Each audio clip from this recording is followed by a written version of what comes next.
I'm divorcing my husband after he invited his ex for dinner and humiliated me. Now, everyone's saying I'm wrong for wanting out. We have a 4-year-old boy together, and Tom and I have been married for 5 years. He was an undergraduate, and I was completing my master's degree when we first met in graduate school. I quit my job after getting married, but I had to go back to work when our baby was 6 months old since Tom's salary wasn't enough to support the 3 of us. Many arguments resulted from that choice since Tom believed it was disrespectful to him in some way and demonstrated my lack of confidence in his skills. I tried to persuade him for weeks that this was not related to his ability and that, in my opinion, 2 salaries would be preferable to 1. After he learned he could take some time off work to spend with our son, he finally warmed up to me after being angry with me for a long. The drawback was that I ended up doing all of the housework in addition to my job.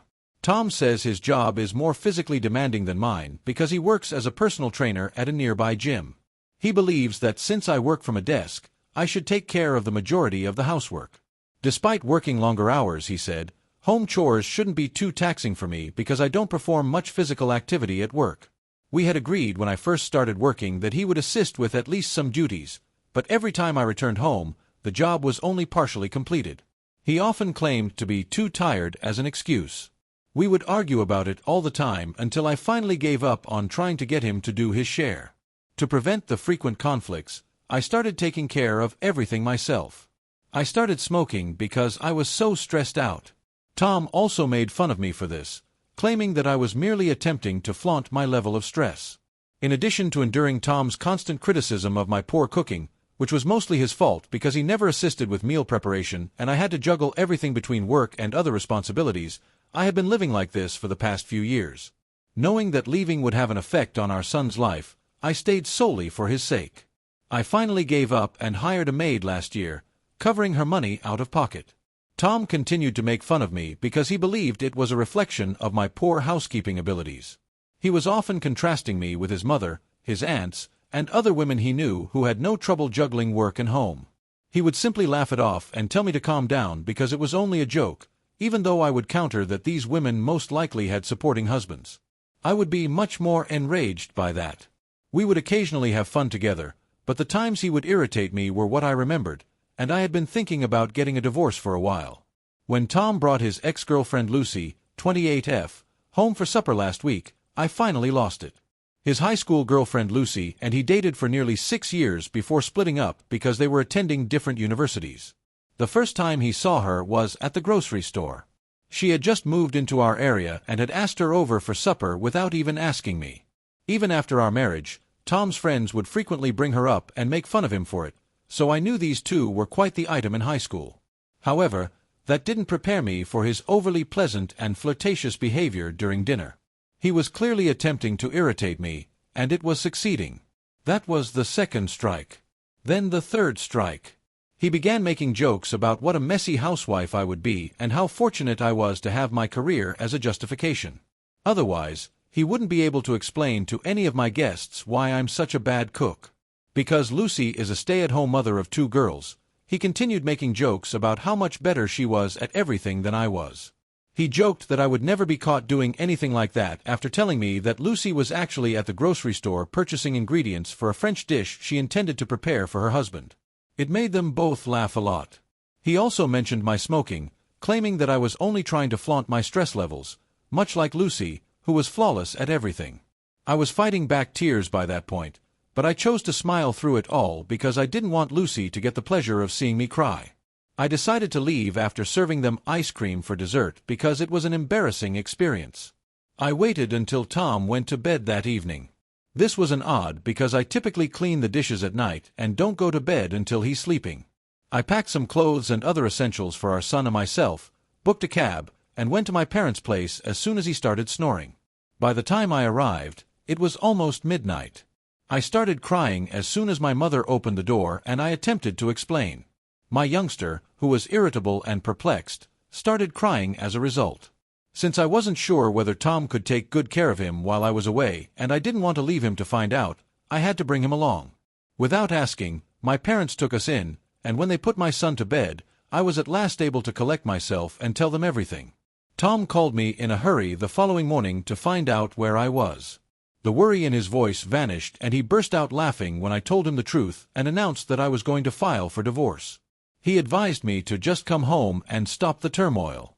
I became so enraged by that I began ranting at him, accusing him of being a misogynistic, lazy, selfish, and inept man.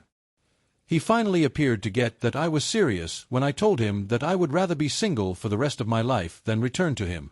He began arguing with me on the phone, accusing me of exaggerating and making a huge fuss out of nothing, rather than offering an apology. He asserted that there was no need to take things personally and that his jokes were merely an attempt to lighten the atmosphere around Lucy. The problem is that his jokes weren't hilarious. They were nasty and cruel, especially considering that I was already making every effort. Every day he simply continued to test my limits. He began acting like the victim when he realized that this was more than just a joke, saying that I had been plotting my departure for some time and that this was the final straw. Currently, all of our friends are texting me to tell me that I should prioritize our family over myself and not allow a few dumb jokes to ruin our marriage. Everyone keeps saying that I shouldn't ruin a home over some jokes, even though I've attempted to explain that there are a lot of things they don't know. Some people seem to feel more at ease when I posted an explanation of all I had previously discussed. Tom also noticed it and remarked that I should have notified him if these were my issues, and he would have taken care of it. I've been telling him these things for years, but it hasn't changed, so it's absurd. I just finished, and it felt like I was speaking to a wall. But following that post, he began to insist that he only needed one final shot to make it work, and that he would change and get better. He convinced some of our acquaintances to try to convince me to stay by telling me that he would undoubtedly improve and make a fantastic spouse. However, it irritates me that he continually bringing up our pals. He seems to be using a deceptive and immature strategy, peer pressure, to try to talk me out of pursuing a divorce. Over the past few years, I've given him numerous opportunities to get better, but he's never done so I don't think he's capable of changing anymore.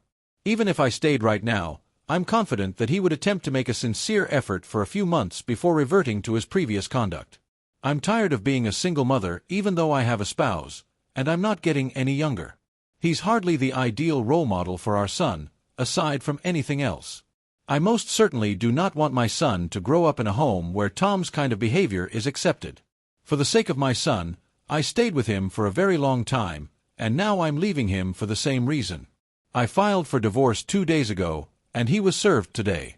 He is upset primarily because he never wanted a divorce in the first place, and because I have asked to keep the house where we lived and filed for full custody of our son, or sell it and divide the proceeds 60-40, with me receiving the larger portion. Since both of our parents gave us the house as a wedding present, I believe it is only just that I keep it or that we divide the proceeds from its sale. Because of all the labor and effort I've put in over the past few years, working full-time, raising my son, and handling all home chores without his assistance, I feel that I should be given the greater part. I believe the petition is quite reasonable because I'm not even asking for alimony. Even though I want a divorce, Tom claims I'm being unfair and that I shouldn't have asked for full custody because our son is equally his in mind. Which is reasonable, but I don't believe he's capable of being a father. He may still visit and see his son whenever he wants to. I haven't attempted to take away his visiting privileges. He simply does not have him on a full-time basis. After I was served, he called and said I was being crazy and that this was a terrible overreaction. He claimed that since I was requesting full custody in the house, he already didn't agree with the divorce and had good reason to think I was being irrational. It was really embarrassing when he broke down in tears on the other end when I stated that I had thought a lot about it, and that it hadn't been easy for me either. It's very clear from everything I've written that Tom isn't a particularly emotional person, so his breakdown is a huge issue. He was crying and told me, very dramatically, that he had taken everything for granted because he never thought he could bear to lose me one day. He pleaded with me to give him one final opportunity to demonstrate his ability to be a wonderful father and husband. I had to let him know that my decision was definite and that he had come to the realization a bit too late, even though it was really difficult for me to do so. I couldn't simply return to the life. It was strange and uncomfortable for me to have to stay on the phone and try to comfort him for the following several minutes as he began to cry even more. He eventually stopped sobbing and declared that if our son suffered as a result, he would never be able to forgive either himself or me. We might renegotiate the terms of his custody in a few years when he's a little older, so I reassured him that this was only a temporary arrangement. I informed him that although this would be difficult for us both, we needed to strive to be strong for our son's sake and make the most of our circumstances. However, he quickly ended the call, and for the next few hours, I didn't hear from anyone. But all of a sudden, our pals have been contacting me once more, telling me that what I'm doing is fundamentally wrong and that I should think twice before acting.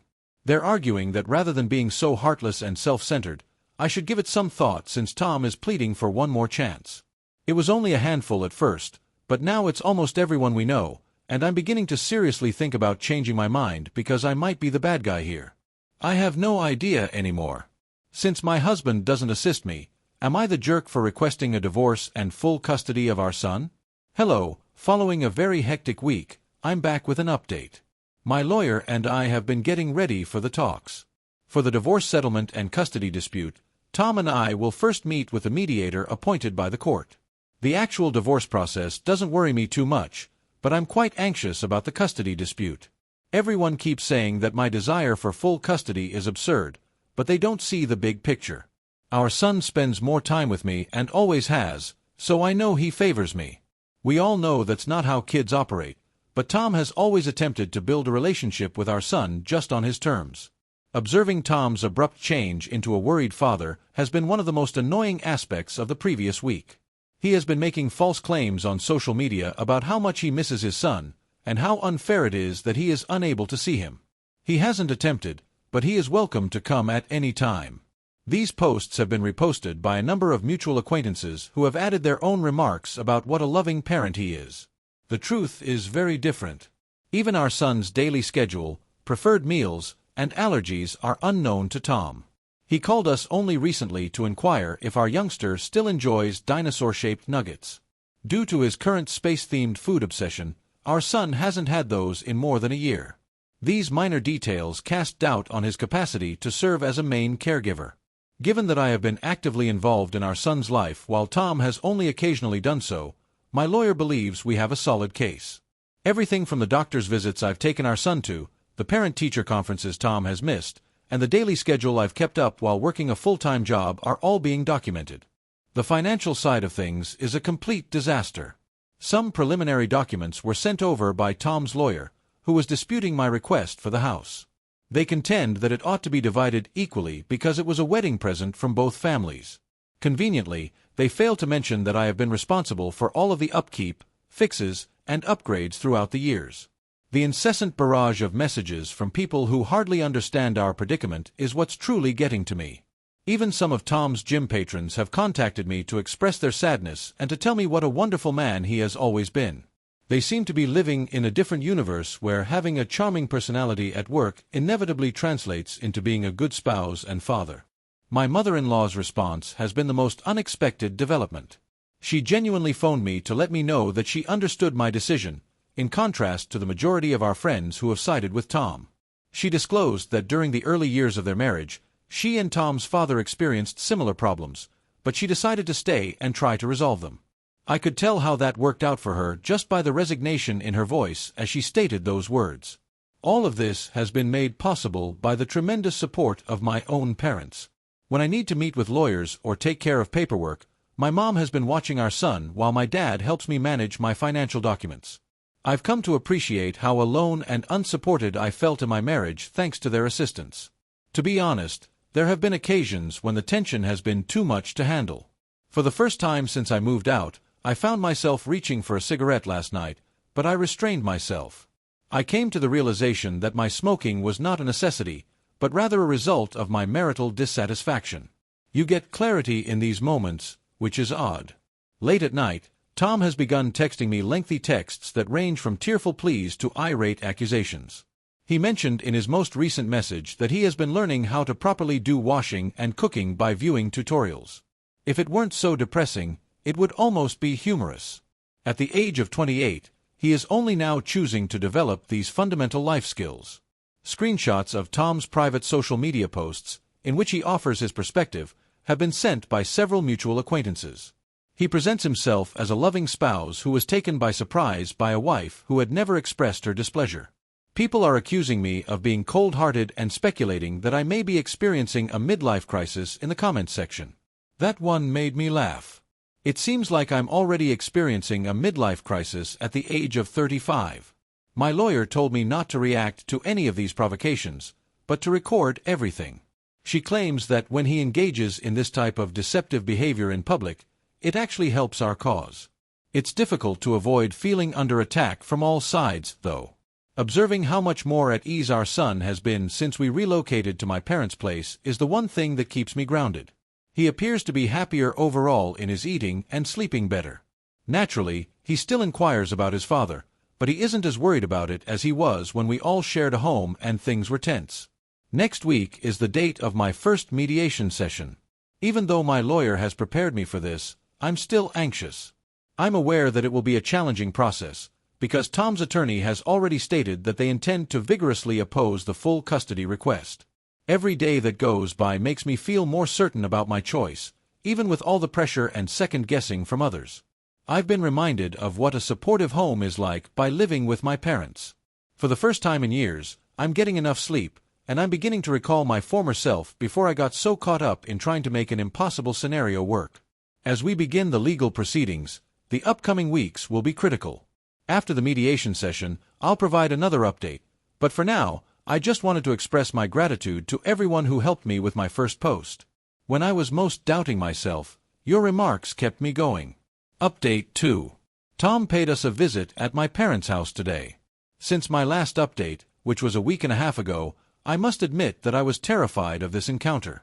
This was most likely our final informal meeting before the actual legal process starts, as we have our mediation session in a few days. Given all of his recent passionate text messages, I anticipated this visit to be contentious. But today's events fundamentally altered my viewpoint on a number of issues. Tom was standing there when I answered the door, looking more put together than I had seen him in a long time. In addition to bringing a small gift bag for our son, he was dressed appropriately in a button-down shirt rather than his typical gym clothing. His manner truly caught my attention. None of the defensiveness or animosity I had been bracing myself for was present.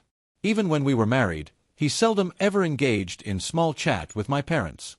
He talked to my dad about some local sports and inquired about my mom's garden. Yes, it was embarrassing, yet oddly polite. This unexpectedly normal conversation lasted for approximately 15 minutes before he asked to see our son.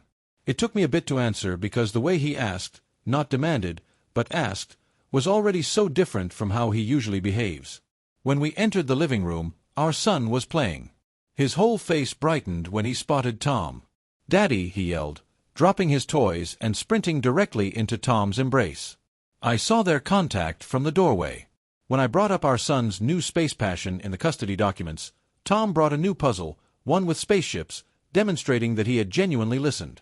Tom led our kid to take the lead in assembling it, something he had never done before, and they sat on the floor together. Typically, he attempted to regulate the activities and became irate when our son did not precisely follow his directions.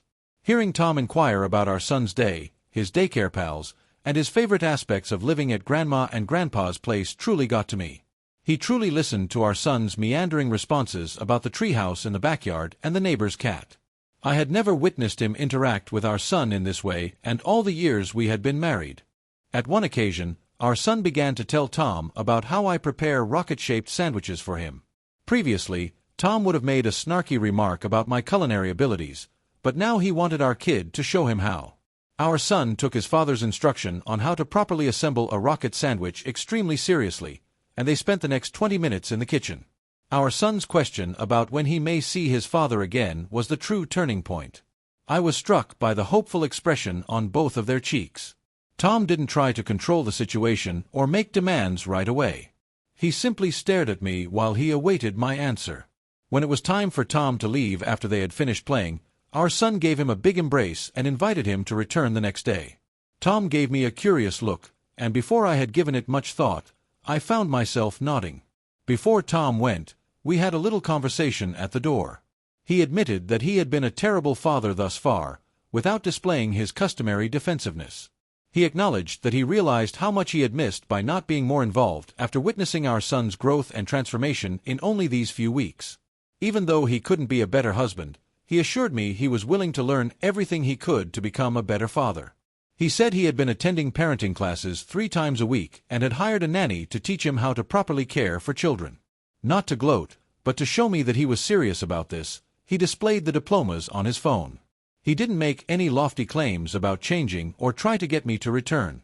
He simply asked me to re-evaluate the complete custody agreement instead.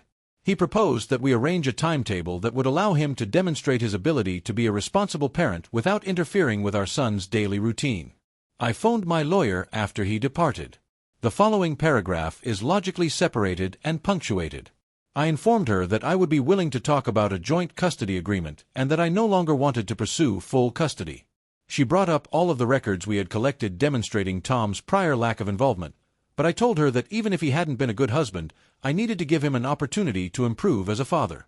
Our son's expression of unadulterated happiness today made me realize that, even though it's the proper thing to terminate my marriage, I don't have the authority to break off my son's relationship with his father, especially now that Tom is finally demonstrating that he wants to be the father our son deserves. Update 3. Surprisingly, the divorce talks are proceeding considerably more amicably than I had anticipated.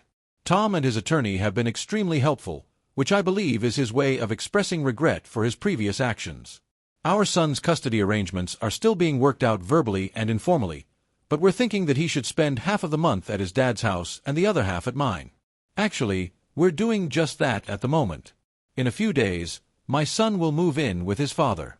This arrangement first made me nervous, but Tom has really come through for me. To his great relief, he has begged his mother for assistance. She has been more supportive than some of my closest friends, even when our marriage ended. She still gives me a call every day to see how I'm doing and sends me photos of the bedroom she's helping Tom furnish for our boy. Additionally, the house matter has been settled more readily than I had thought. In recognition of the extra effort I had put in over the years, Tom agreed to sell it and divide the revenues 55 to 45 in my favor. This solution was actually proposed by his attorney, demonstrating their sincere desire to be fair. In addition, Tom has taken a co-parenting course, which was suggested by the mediator but not necessary. Through our new co-parenting app, which allows us to manage appointments, calendars, and our son's activities without having to speak to each other directly, he has been updating me on his progress. The way Tom manages our son's space period has been the most unexpected development.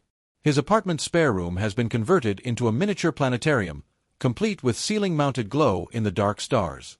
In order to maintain continuity between houses, he asked me for our son's nighttime ritual, which he has been practicing with his mother. Since neither of us believes that a 2-week period without seeing either parent is healthy for our son, I continue to see him every few days while Tom is away. We've arranged for Wednesday's supper with whoever doesn't have him that week and alternating weekends. Instead of rehashing our marital problems, the mediation sessions have been fruitful since they have focused on realistic co-parenting techniques. Regarding managing school schedules, healthcare decisions, and holiday plans, Tom has been actively engaging, taking notes, and posing pertinent questions. No more conflict on social media or late-night texts. We've set clear contact boundaries. Our lawyers or the co-parenting app handle everything. In a last update, Tom willingly removed all of his earlier posts regarding our predicament and said that we are resolving the matter in private for the sake of our son. Through all of this, his mother has been an unanticipated blessing. In addition to teaching Tom how to be a parent, she also acts as a mediator between us when tensions arise. She set up a meeting with both sets of grandparents last week so we could have a reasonable conversation about our disagreements over preschool alternatives. In the end, we came up with a solution that satisfied everyone. Our son appears to be adjusting to the new situation rather nicely.